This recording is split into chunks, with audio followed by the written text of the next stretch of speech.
पिछले 6-7 दिनों से हमारी बात चल रही है दुख के ऊपर कि दुख वास्तव में क्या है और उनसे निजात हम कैसे पा सकते हैं, इसके ऊपर अपनी चर्चा चल रही है। काफ़ी सारी चर्चा करी हमने। इसमें ये देखा कि दुख क्या है? इच्छा ही दुख है। जो भी इच्छा उत्पन्न हो रही है वास्तव में वही दुख है। और उसका कारण क्या है? दुख का कारण अज्ञान दुख का कारण है। ठीक है ना? दुख का कारण कहो या इच्छा का कारण कहो, वो अज्ञान ही है। अज्ञान के कारण क्यों कहा? ये दूसरे जो कारण थे उनको कारण क्यों नहीं कहा आपने? कल करी थी इसके बारे में हमने चर्चा कि अज्ञान को कारण क्यों कहा। क्यों कहा अज्ञान को कारण? ये जो है यही कारण नहीं है।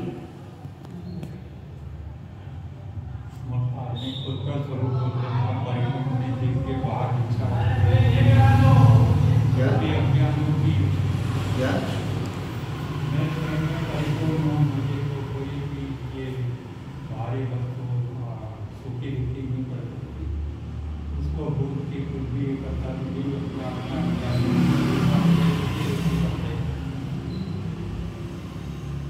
ये सारी चीजें सही है।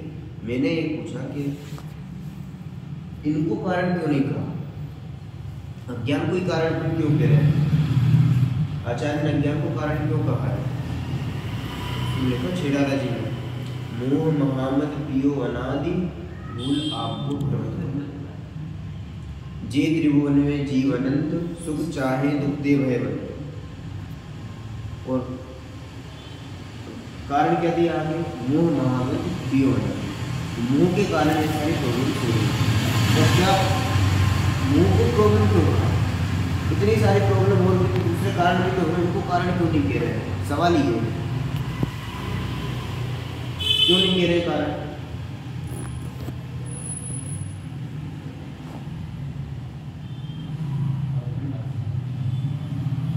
इसलिए कारण नहीं कह रहे हैं क्योंकि ये जो हम कारण मान रहे हैं, व्यक्ति हुआ, गरीब हुआ, या फिर जो भी हम कारण बना रहे हैं, ये सारे कारण सभी व्यक्तियों पर लागू नहीं होते, सभी क्षेत्र में लागू नहीं होते और सभी काल में लागू नहीं होते।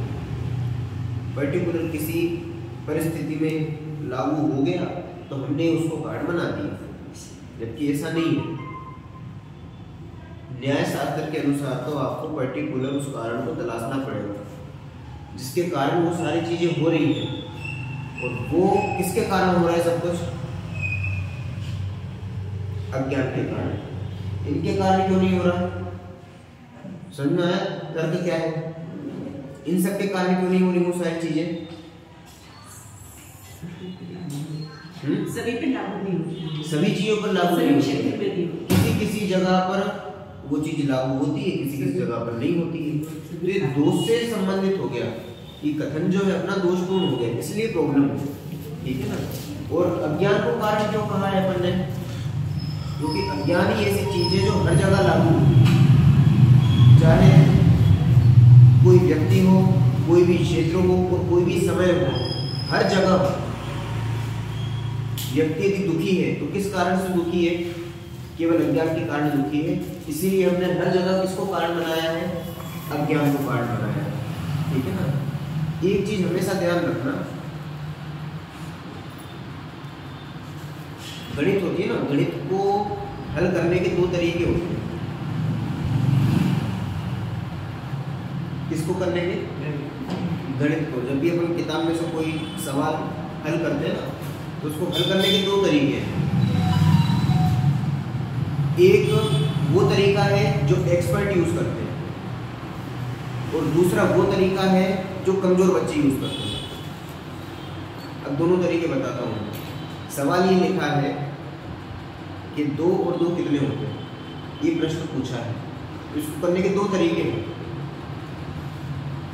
यदि अपन एक्सपर्ट के तरीके से चले तो 2 और 2 अपनी बुद्धि से अपन लगाएंगे कि 4 होता है, और उसके बाद जो उत्तर आया है उसको फिर उत्तर पुस्तिकाएं मिलाएंगे। गणित के पीछे में लिखी रहती है उत्तर पुस्तिका होती है, वहां पे मिलाते हैं।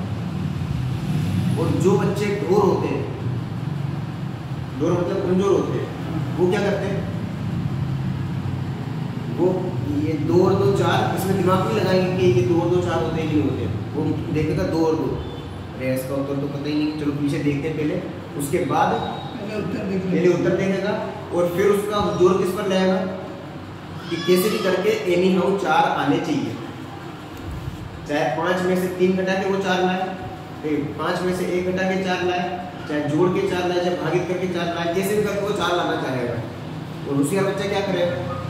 उसको जो सवाल दिया है उसमें दिमाग खुद लगाएगा, फिर आंसर लाएगा, फिर अपना उत्तर पुस्तिकाएं मैच करेगा। यदि मैच नहीं होता है तो वापस आएगा, फिर से अपना दिमाग लगाएगा, और फिर कैसे भी करके सही उत्तर लाने का प्रयास करेगा। तो दोनों के तरीकों में अंतर समझ में आया आपको? एक्सपर्ट ने क्या किया? खुद का दिमाग लगाया और फिर उत्तर पुस्तिका में मैच किया। और कमजोर बालक ने क्या किया? पहले उत्तर पुस्तिका देखी और उसके बाद जो उसमें जवाब लिखा है उसको वो लाने का प्रयास करना है।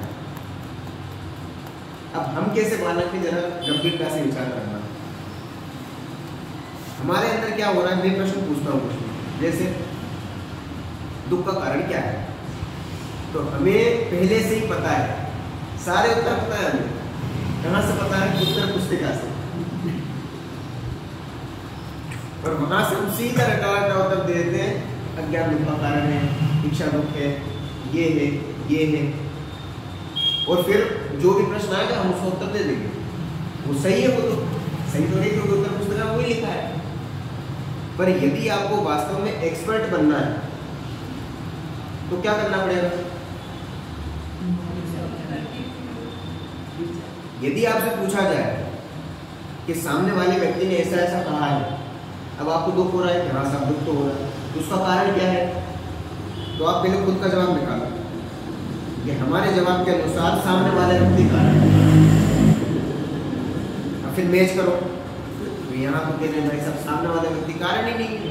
कारण कौन है? अज्ञान कारण है। फिर वापस सोल्व करो, फिर देखो क्या अज्ञान कारण कैसे आ रहा है। ये तो सामने वाला व्यक्ति दिख रहा है हमें, जिसके कारण हम दुखी हो रहे हैं। तो ये बार बार अपने अंदर चिंतन करो और फिर समझ में आएगा कि अज्ञान वास्तव में कारण कैसे है। यदि एक्सपर्ट के फॉर्मूले से चलोगे तो भविष्य में मोक्ष प्राप्त करोगे, और यदि पहले से रटा रटा उत्तर देके केवल हो जाओगे चलो हो गया काम, तो आगे जाके कुछ भी नहीं कर पाओगे। बात समझ में आ गई? दूसरी चीज,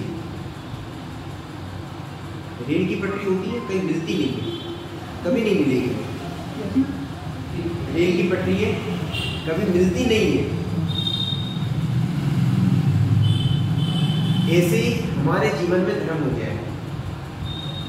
एक हमारा कर्म का क्षेत्र है, मतलब एक गेट के बाहर का क्षेत्र है और गेट के अंदर का क्षेत्र है। हम दोनों पटरियों को कभी जोड़ते नहीं है, इसीलिए धर्म से कटे रहते हैं और कटने ही वाले हैं। पर हमें ऐसा नहीं करना है, दोनों को मिलाकर चलना है। मिलाकर चलना है मतलब जो जो चीज़ें आपके साथ में हो रही हैं उनमें आप घटित करते जाओ कि देखो ये इच्छा उत्पत्ति हुई, और ये इच्छा ही वास्तव में दुख का कारण है, वो सामने वाला व्यक्ति दुख का कारण नहीं है। अज्ञान दुख का कारण है, सामने वाला व्यक्ति दुख का कारण नहीं है। ये आप बार बार घटित करो हर जगह पर, जहाँ पर भी आपको लग रहा है यार ये हमें कुछ दुख हो रहा है, कोई टेंशन हो रही है, तनाव हो रहा है, चिंता हो रही है, द्वंद्व हो रहा है, कोई भी समस्या हो रही है, आप तुरंत घटित करना सीखो कि कारण क्या है, कि अज्ञान ही दुख का कारण है। अब वो घटित करो कैसे, फिर कोई मतलब नहीं निकलेगा। फिर तो आपने उत्तर पुस्तिका में से जवाब निकाल के लिख दिया, उसका मतलब नहीं निकलेगा। आप यदि भविष्य में देखो, जिस दो बच्चे अपन लिए, एक बच्चे को प्रॉब्लम दी और उसने उत्तर पुस्तिका में से जवाब लिख दिया, राइट हो गया, और एक बच्चे ने उसको सॉल्व किया और फिर आंसर निकाला, ठीक है ना। अब भविष्य में जाकर दोनों बच्चों में से बड़ा आदमी कौन बनेगा? जिसने सॉल्व करके आंसर निकाला, और जिसने उत्तर पुस्तिका में से देख के छाप दिया वो क्या बनेगा? वो तो कमजोरी लेने वाला है, वो जो चाहता है वो नहीं कर पाएगा। बात समझ में आ रही है ना? ऐसे ही हमें हर चीज को सॉल्व करना है, केवल यही सॉल्व नहीं करना है। आपका कार्य क्षेत्र तो वो है, कौन सा? गेट के बाहर का। वहां पर आप कितना उसको हल कर पा रहे हो वो आपके ऊपर निर्भर करता है। ये 2 और 2 4 ये पढ़ने के लिए नहीं पढ़ाया जाता। काय के लिए पढ़ाया जाता है कि जब आप बाजार में सब्जी लेने जाओ तो आपको बता रहे हैं कि 2 और 2 4 होते हैं। मतलब ये 2 किलो सब्जी खरीदी थी, 2 किलो केले खरीदे और 2 किलो अनार खरीदे, तो कितने किलो माल हुआ? 4 किलो माल हुआ। ये समझने के लिए हमने ये 2 और 2 4 पढ़े थे। आंसर में लिखने के लिए 2 और 2 4 नहीं पढ़े थे। बात समझ में आ रही है नहीं आ रही? ऐसे यहाँ पर हम जो भी पढ़ रहे हैं वो काय के लिए पढ़ रहे हैं? यहाँ उत्तर देने के लिए नहीं पढ़ रहे, यहाँ दिमाग को बिठाने के लिए नहीं पढ़ रहे, जीवन में उसको अप्लाई कर सके इसलिए पढ़ रहे हैं। तो वो आप अप्लाई कर पा रहे हो कि नहीं कर पा रहे हो, ये आपको ध्यान रखना है। मेरा इसमें तो कोई फायदा है नहीं। आप यदि अप्लाई करोगे तो आपके दुख खत्म होंगे, और मैं अप्लाई करूंगा तो मेरे दुख खत्म होंगे। बात समझ में आ रही है? तो ऐसे ही आप घटित करते चलो हर चीज को कि वास्तव में दुख के कारण क्या है। कहीं हम दूसरों को ही दुख का कारण तो नहीं बना रहे हैं। अभी हम यहाँ पर बैठे बैठे अचानक मौसम ठंडी हो गया, पंखा चल रहा है, अब दुख हो रहा है, सोच रहे हैं कैसे करके पंखा बंद हो जाए, तो जिसने चालू किया उसने हमें गुस्सा आ रही है, तो क्या किया गया? अब क्या करें? दुखी तो हो रहे हैं, अंदर से खींच भी हो रही है, यार ये क्यों पंखा चालू कर दिया, क्या दिमाग खराब हो गया सब चीज़। अब क्या किया जाए? क्यों लड्डू, क्या किया जाए बताओ? दुखी तो हो रहे हैं, क्या करें? अभी यदि पंखा बंद करने जाएंगे सब डिस्टर्ब होंगे, एक को गर्मी लग रही है, एक को सर्दी लग रही है। आप पंखा बंद करोगे दूसरा फिर चालू कर देगा, फिर आपको और गुस्सा आएगी, तो क्या हो पाएगा? कि पहले ये देखो कि दुख खड़ा कहाँ से हुआ है, वहां पर सॉल्व करो। प्रॉब्लम वहां से सॉल्व नहीं होगी, प्रॉब्लम वहां से सॉल्व नहीं होगी। क्यों? क्योंकि वहां प्रॉब्लम है ही नहीं। प्रॉब्लम है कहां पर, पहले वो देखो, और जहां से वो खड़ी हुई है वहां पर सॉल्व करोगे तो आपकी प्रॉब्लम सॉल्व होगी। पास वाले घर में आग लगी है, आप अपने घर में कितनी ही पानी डालो, कुछ भी होने वाला नहीं है। पानी कहाँ डालना है? जिस घर में आग लगी है उसमें पानी डालोगे तो काम होगा। ऐसे ही दुखी किससे हो रहा है अपन? पंखे से। तो पंखे को बंद करने से दुख खत्म हो जाएगा। पहले निर्णय करो कि दुखी वहां से नहीं हो रहे हैं, दुखी हम अपने अज्ञान से हो रहे हैं। तो खत्म किसको करना है, पंखे को कि अपने अज्ञान को? तो अपना अज्ञान कैसे हो? कल अपन ने पढ़े थे 4 बुद्धियां ठंडी है,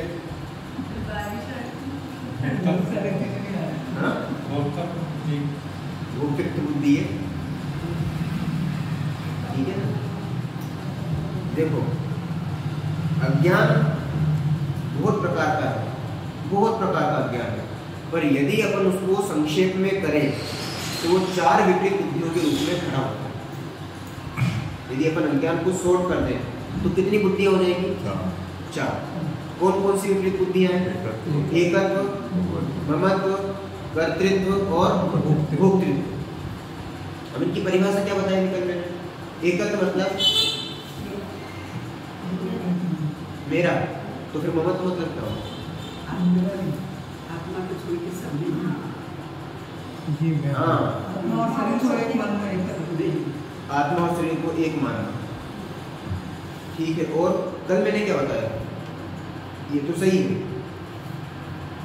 देखो दोनों चीजें लेके चलना, आत्मा को भी लेके चलना और साथ में जो विपरीत बुद्धि कर रहे हैं वो भी लेके चलना। अपने को भूलकर बाकी शरीर और जो भी चीजें हो रही हैं उनको ऐसा मानना कि यही मैं, ठीक है ना, यही मैं, ये क्या है? एकत्व। आत्मा को छोड़कर, ठीक है ना, शरीर में यह मैं हूं, इस प्रकार की बुद्धि करना, ये कौन सी बुद्धि है? एकत्व बुद्धि। अब आत्मा को भूल गए, इसका मतलब आत्मा को ही शरीर मान लिया, ठीक है ना, तो दोनों को एक में कर दिया। इन दोनों को एक में करने का नाम क्या है? एकत्व बुद्धि। बात समझ में आई? ये केवल शरीर पर ही लागू नहीं होता है, दूसरों पर भी लागू होता है।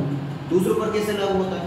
जैसे आपने कहा आपको काम था कुछ घर पे और आपको बुलाया था शादी में। अब शाम को आप शादी में तो जा नहीं पा रहे थे, तो इसलिए आपने संकेत को भेज दिया। अब वहाँ से फोन आया था कि भाई साहब आप आए क्यों नहीं? कि मैं आऊँ या संकेत एक ही तो है, हम मेरी जगह वो आ गया, कोई बात नहीं। अब ये क्या हुआ? हमने संकेत के अंदर एकत्व की स्थापना कर दी। हमने उसको अलग नहीं देखा, एक ही है, चाहे आप आओ चाहे संकेत आ गया, एक ही बात हो गई। तो ये कौन सी बुद्धि हुई?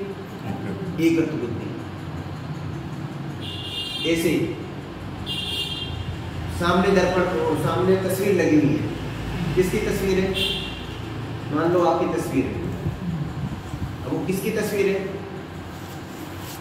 आपने कभी इधर मतलब आए अचानक आप और आपने देखा अरे ये तो मैं ही हूं।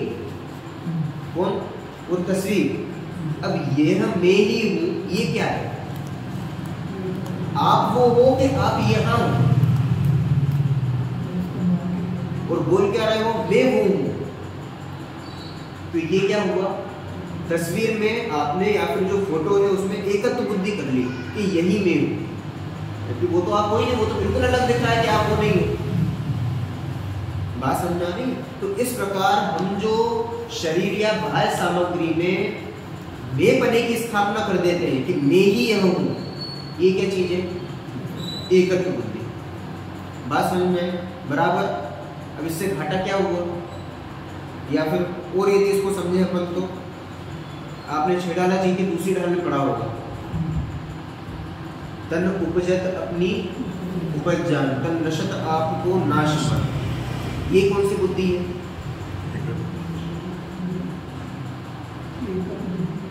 एकत्व बुद्धि। कैसे एकत्व बुद्धि है?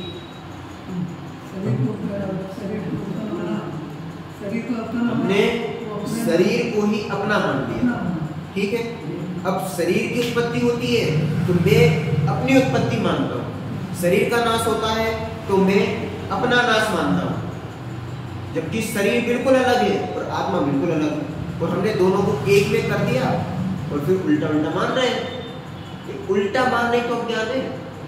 उल्टा मानना या फिर भ्रम रूप जो भी कथन हो रहा है वही तो अज्ञान है।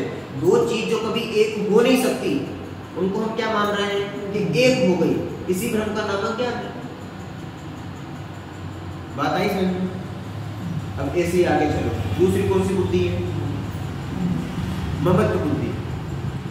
ज्ञानादि जो अपने अनंत गुण हैं, अपनी जो अनंत पर्याय हैं, उनमें अपनापन छोड़ के बाहर की जितनी भी सामग्री है उनमें अपनापन करना, उनमें ये मेरे हैं इस प्रकार की विपरीत बुद्धि करना, ये क्या है? ममत्व बुद्धि। बात समझ में? किसमें मेपना करना, किसमें अपनापन करना, किसको अपना मानना? बाहरी वस्तुओं को। जैसे ये साड़ी किसकी है? ये वस्त्र किसका है? ये मेरा है। ये मोबाइल किसका है? मेरा है। ये सारी चीजें किसकी है? मेरी। ये मंदिर किसका है? मेरा है। ये जो मेरे बने की भावना है, ये क्या है? ममत्व। और मैं यह हूँ इस प्रकार की जो भावना है, ये क्या है? एकत्व। और ये सब मेरे हैं, ये क्या है? ममत्व। एकत्व में तो समझ में आया? कोई कंफ्यूजन नहीं? बढ़े आगे। अब कर्तृत्व बुद्धि, ये दो बुद्धि बहुत खतरनाक है, कर्तृत्व और भोक्तृत्व। बहुत ज्यादा हमारे जो अज्ञान का कारण है वो यही है, सबसे ज्यादा कर्तृत्व बुद्धि। कर्तृत्व बुद्धि में क्या होता है कि हमारा जो परिणमन है, उस परिणमन को तो हम भूल गए। हमारा जो काम है, उस काम को तो हम भूल गए। और दूसरा जो काम हो रहा है, उस काम में हम ये मानते हैं कि इस काम को मैं कर रहा हूं। फिर से हम जो काम कर रहे हैं उसको तो भूल जाना। हम क्या काम कर रहे हैं? क्या काम करते हैं? ज्ञान करते हैं। हमारा काम क्या है? हम पढ़ते हैं ना उसमें, शुद्धात्म है मेरा नाम, मात्र जानना मेरा काम। तो क्या है काम अपना?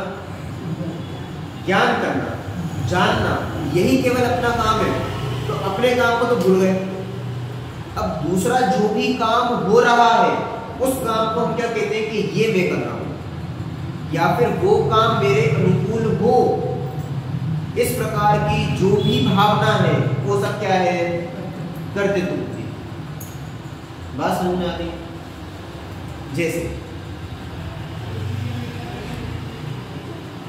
घड़ी चल रही है, ठीक है ना, या फिर पंखा घूम रहा है। तो अब पंखे को किसने चालू किया? किसने चालू किया पंखे को?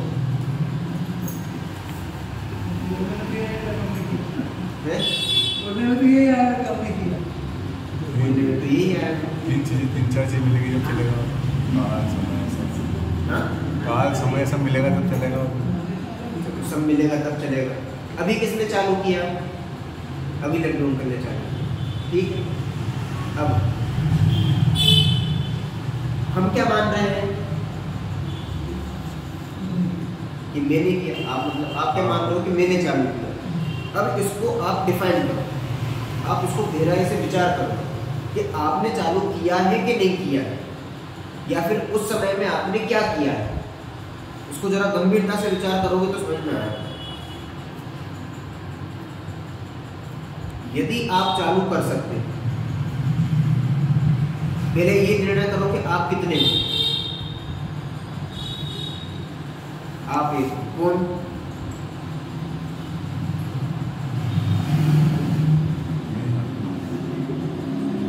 इधर दो चीजें हैं, एक तो आत्मा है, एक शरीर है। दो चीजें हैं, एक नहीं है, दो चीजें हैं।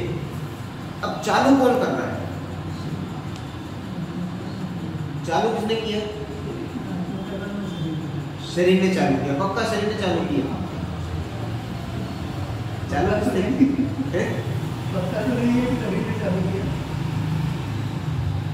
निर्णय करो ना, पंखा किसने चालू किया? शरीर ने चालू किया कि आत्मा ने चालू किया? चलो दोनों नहीं कर सकते, फिर किया किसने चालू? कोई ना कोई तो करने वाला होगा ना, है?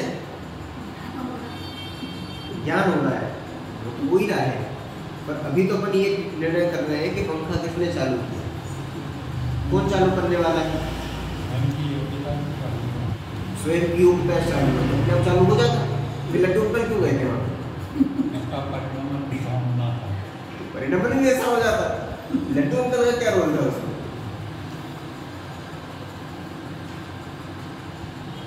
यहाँ पर दोनों साथ में गए, बटन चालू किया तो पंखा चालू हो गया। सही बात है। अब जरा गंभीरता से विचार करना है एक चीज पर। कल एक चीज पढ़ाई थी आपको, आखिरी में, कर्ता और कर्म, दो चीजें। कौन कौन सी? कर्ता और कर्म। कर्ता कौन होता है? जिसके पीछे ने लगता है। और कर्म कौन होता है? जिसके पीछे को लगता है। ठीक है। अब ये क्या कोई चक्कर समझ में नहीं आया? आया कुछ समझ नहीं आया?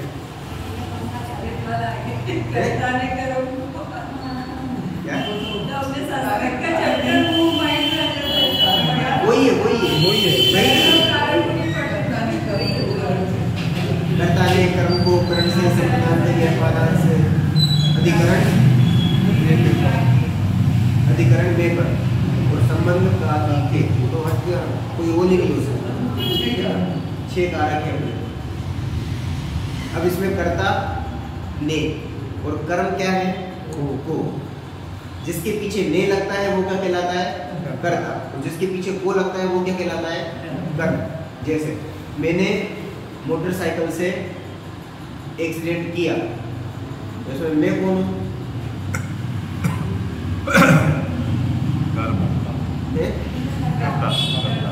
ने किसके पीछे लगा है? ने तो ने किसके आगे लगा है? किसके पीछे लगा है? मैं के। तो मैं कौन हो गया? कर्ता। और मोटरसाइकिल से सामने वाले को मारा, कर्म। तो कर्म कौन हो गया? मोटरसाइकिल से मारा। मोटरसाइकिल से मारा। मोटरसाइकिल वो किसके पीछे लगा है? सामने वाले। ठीक है ना। तो कर्म कौन हुआ? सामने वाला। बात समझ में? मैं चश्मे को पहनता हूँ, इसमें कर्म क्या है? चश्मा कर्म है। क्यों चश्मा कर्म है? क्योंकि चश्मे को तो चश्मा कर्म हुआ। ठीक है ना। राम ने लखन से पैसे लेकर सब्जी को खरीदा, तो इसमें राम क्या है? कर्ता। और लखन क्या है? लखन क्या है? लखन भी करता है। राम ने लखन से पैसे लेकर सब्जी को खरीदा, तो लखन क्या है? कर्मी वो भी करता है। क्रिया है वो। इसके बारे में बताया ही नहीं आपको, तो कहाँ से उत्तर आएगा? कर्ता कौन है इसमें? राम। क्यों करता है वो? क्योंकि ने लगा है। ठीक है ना। और कर्म कौन है इसमें? सब्जी कर्म है। ठीक है ना। क्यों कर्म है? क्योंकि उसको खरीदा गया है। तो कर्ता जिसको सबसे ज्यादा चाहता है वो कर्म कहलाता है। तो किसको चाह रहा है? सब्जी को चाह रहा है, उसको खरीद रहा है, इसलिए कर्म क्या हो गई? सब्जी। अब ये चीज एकदम क्लियर है। कर्ता कौन होता है, कर्म कौन होता है, क्लियर एकदम। अब जहां पर कर्ता कर्म संबंध वहां घटित होता है जहां पर व्यापक संबंध घटित होता है। क्या कहा? कर्ता कर्म संबंध कहाँ होता है? जहां व्यापक संबंध होता है। अब व्यापक क्या है, व्यापक क्या है, यह बता चुका। क्या होता है व्यापक? बताओ। नहीं पता? आपको भी बताया था मैंने।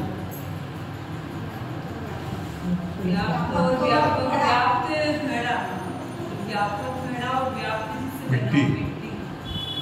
उल्टा हो गया।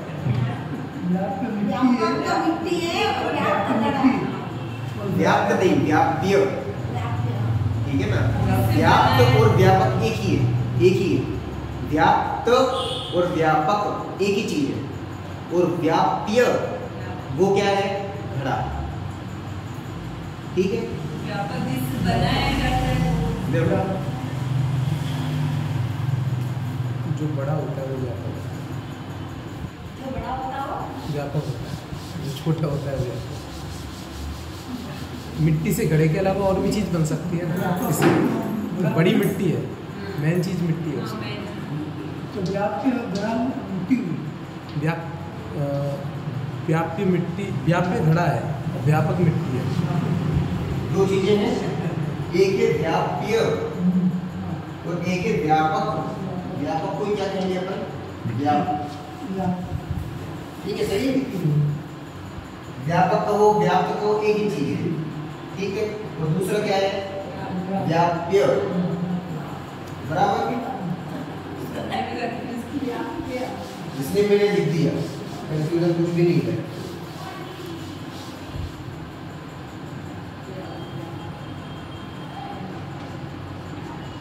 अब जो व्यापक होता है, इसके उदाहरण बताएं कि समझ में आ गया सबको?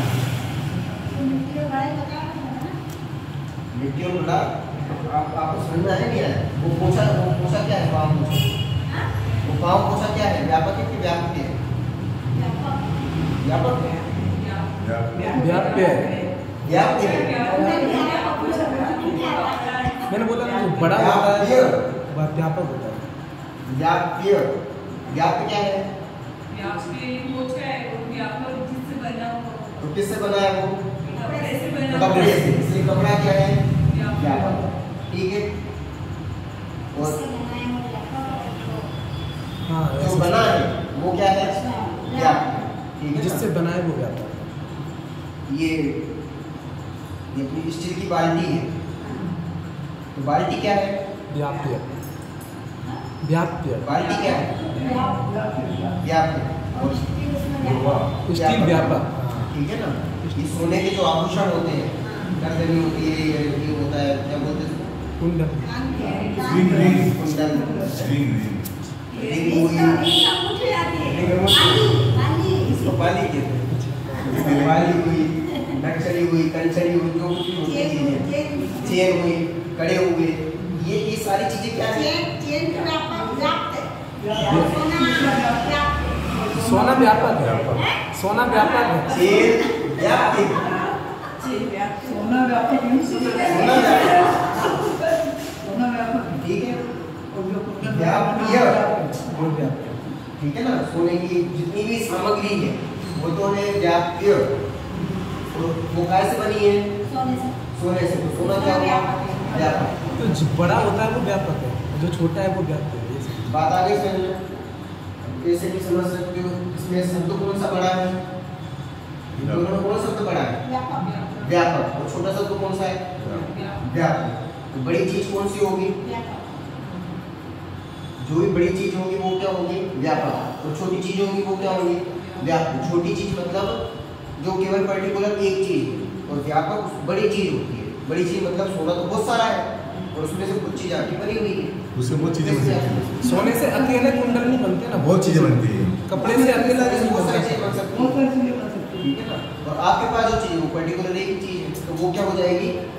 व्याप्य। और जिससे बनी है वो व्यापक। कंफर्म? क्लियर? अब इन दोनों में कौन सा संबंध अपन व्यक्त कर रहे थे? जहां व्यापक संबंध होता है वहीं पर कर्ता कर्म संबंध होता है। अब यहाँ पे कर्ता कौन है और कर्म कौन है? कर्म है व्यापक, कर्म है व्यापक, व्यापक कर्म है। ऐसे समझ लो।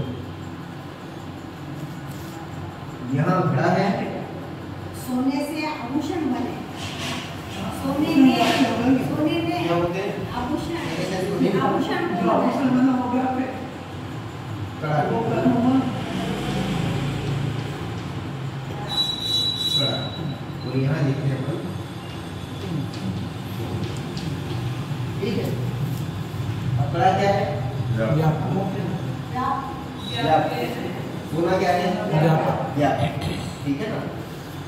अब इन दोनों में कर्ता कौन है और कर्म कौन है? कर्ता सोना है, कर्म कड़ा है। कर्म कड़ा, इसको बाकी में प्रयोग करेंगे तो कैसे होगा? ने बोल को लगा, सोने कड़े को सोने ने कड़े को बनाया। सही है? पक्का? कोई दिक्कत? बिल्कुल सही है। सोने से कड़ा बनाया या फिर सोने में कड़ा बनाया, ठीक है। तो सोना क्या हुआ? करता। तो कड़ा क्या हुआ? कर ये यूनिवर्सल ट्रूथ है, ये यूनिवर्सल ट्रूथ है। और इसको छोड़ के जो कुछ भी हम कर्ता कर्म संबंध कर रहे हैं वो एकदम झूठे हैं।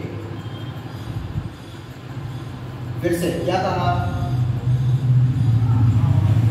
क्या कहा?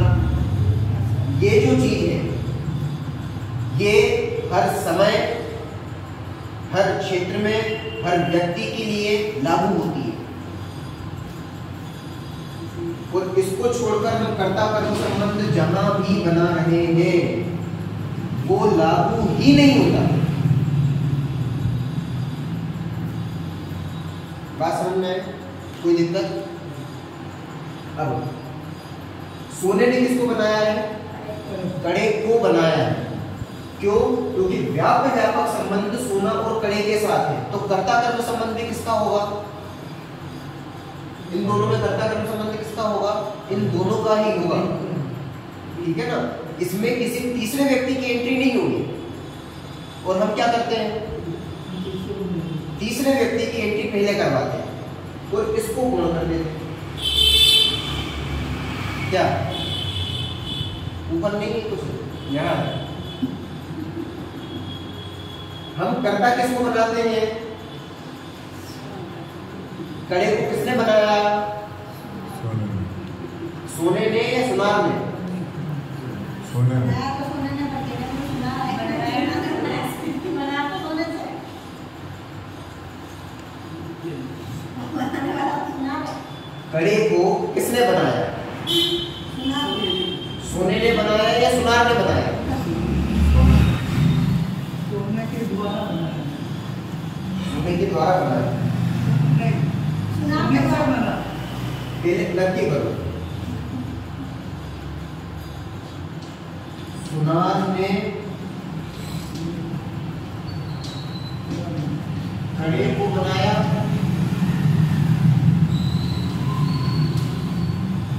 या सोने ने कड़े को बनाया? सोना का तो बड़ा होना है। अब पहले सिद्धांत देखो, जहां व्यापक संबंध होता है वहीं पर कर्ता कर्म संबंध होता है। तो इसके अनुसार कड़े के अंदर व्यापक कौन है? कौन है? सोना। तो कौन सा उत्तर सही होगा? पहले नंबर का या दूसरे नंबर का? सोने ने बड़े को बनाया। सोना सही। सोना सही। बात समझ में आ रही है? हमें पहले समझना होगा, हमें देखना किसको है? कड़े को देखना। जो भी कर्म होगा उसको हम देखेंगे और उसमें पहले व्यापक कारण को देखेंगे। जो व्यापक होगा वो उसका कर्ता होगा। बात समझ में? कर्ता कौन होगा? जो व्यापक होगा। किसको देखकर कहना है? ये कर्म को देखकर, ठीक है। तो हम हमेशा कर्म को देखेंगे और कर्म में क्या देखेंगे? व्यापक कारण क्या है, क्योंकि वही उसका कर्ता होने वाला है। बात समझ में आई?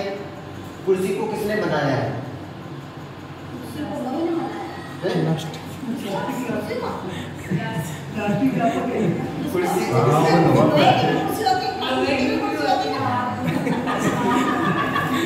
लोहे की भी होती है क्या? अब फिर से कुर्सी को बनाने वाला कौन है? बोलो। प्लास्टिक ने बनाया। प्लास्टिक। प्लास्टिक। अब समझना जरा ध्यान से। उत्तर देने के पहले हमें एक चीज का निर्णय करना है कि जो चीज हमसे पूछी जा रही है उसमें व्यापक कौन है।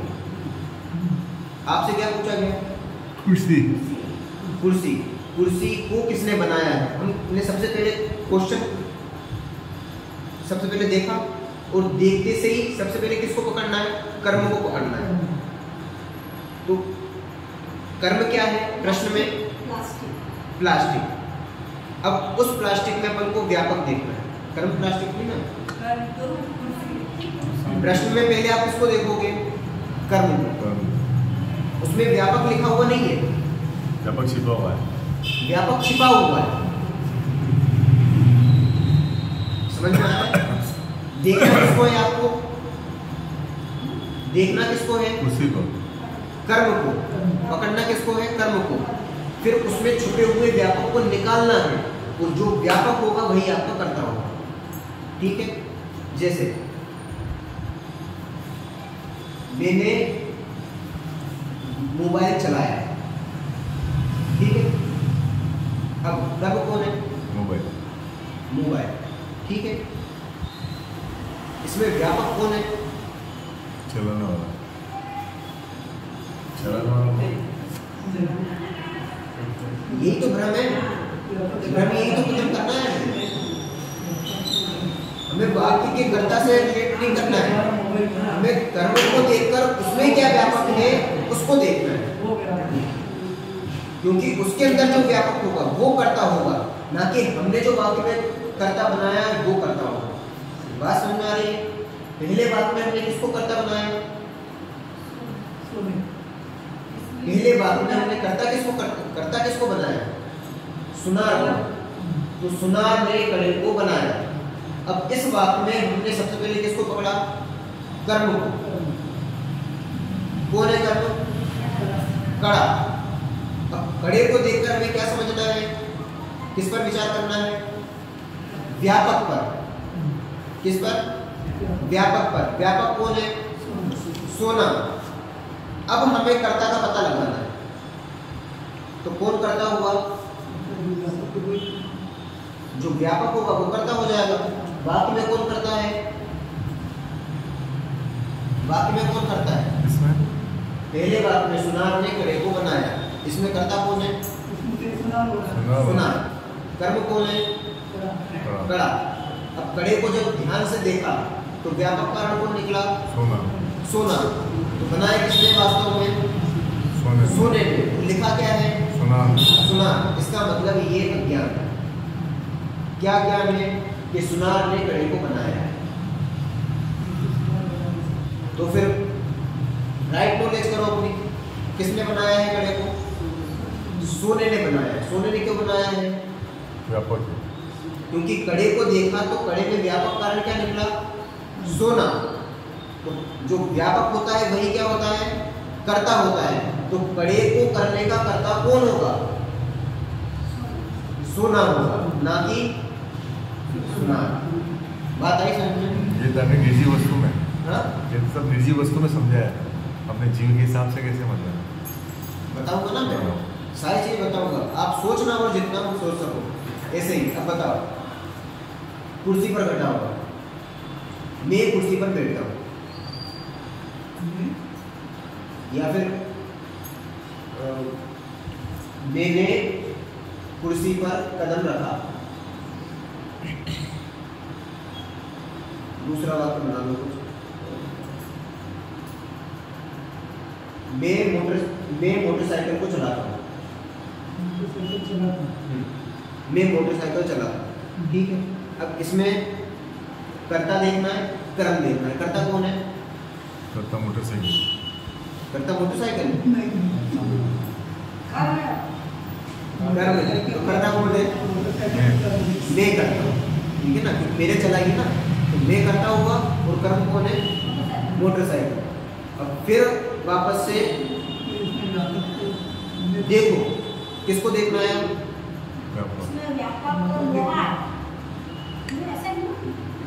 पहले अपन ने वाक्य लिख लिया। वाक्य क्या है? मैं मोटरसाइकिल चलाता हूँ, मैं मोटरसाइकिल को चलाता हूँ, ठीक है? अब इसमें हमें पकड़ना किसको है सबसे पहले? करता हूँ, पहले ये बताओ, वाक्य सही है गलत है? गलत है। हमें सही सिद्ध करना है, ठीक है ना? यही तो अज्ञान है, यही दुख का कारण है।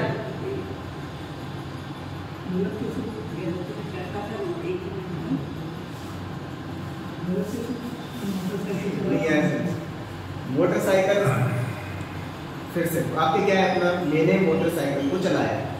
अब सबसे पहले हम किसको पकड़ेंगे? कर्म। कर्म क्या है? मोटरसाइकिल। उसमें व्यापक क्या है? लोहा, लोहा ये जिससे वो बनी है वो लोहा, लोहे से मान लो लोहे से बनी है। तो अब जो व्यापक होता है वो कर्ता होता है, तो कर्ता कौन हुआ? लोहा। तो हम मानेंगे इंजन, और हमने क्या माना? इंजन, मैंने चलाया। अब चलाया किसने है? लोहे ने। और हमने क्या बोला? मैं चलाता हूँ। तो यही तो उल्टी मान्यता है। बात समझ में आई? मैंने पंखे को चलाया, अब मैं चला सकता हूँ पंखे को? नहीं चला सकता। क्या आप चला ही नहीं सकते? पंखे को किसने चलाया है? इलेक्ट्रिक ने चलाया, हैं? इलेक्ट्रिक ने चलाया पंखे। लाइट ने भी नहीं चलाया है। लाइट चली जाएगी कैसे चलाओगे?